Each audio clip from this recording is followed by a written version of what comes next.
Yo, what's good guys? My name is Telvin. Welcome back to WeDesign2.co, and in today's tutorial, I'm going to show you how to use and edit iPhone mockups.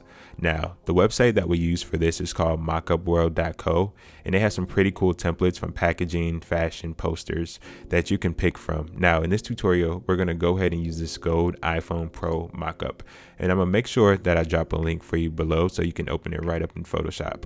Now, let's get started. The first thing that we want to do once we have our mockup opened is click right here in this layer where it says edition. Now this package contains different elements, but right now we just want to focus on this one right here. The reason being because we have to change and edit our smart object. So you should see something that says your design here. We want to go ahead and click on it. The smart object, you can just double click it.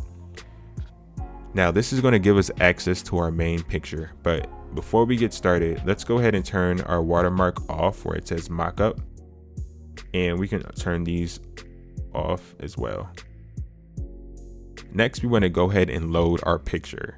Now the picture that I'm using is a picture of our website that I screenshotted from my iPhone, but in this case you can use any picture that you want and drag it right onto your canvas. To do that, you can hit File and Place Embedded, or in my case I have it saved in my library.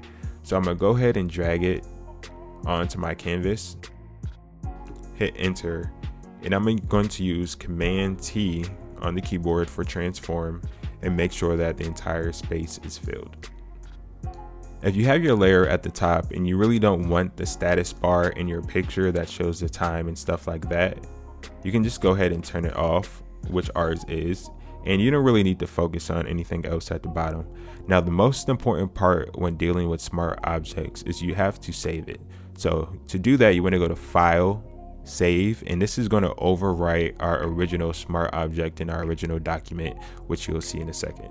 So go ahead and close this out. You can do that by clicking the X in your document, and that does the trick. Mockup World has so many cool templates to choose from. So once again, once you download your template, go ahead and double click on the smart object, place your picture right here, make sure you hit File, Save, and it's going to overwrite your picture in your document. If you have any questions, feel free to hit us up at WeDesign2.co and we'll hit you right back. Peace guys.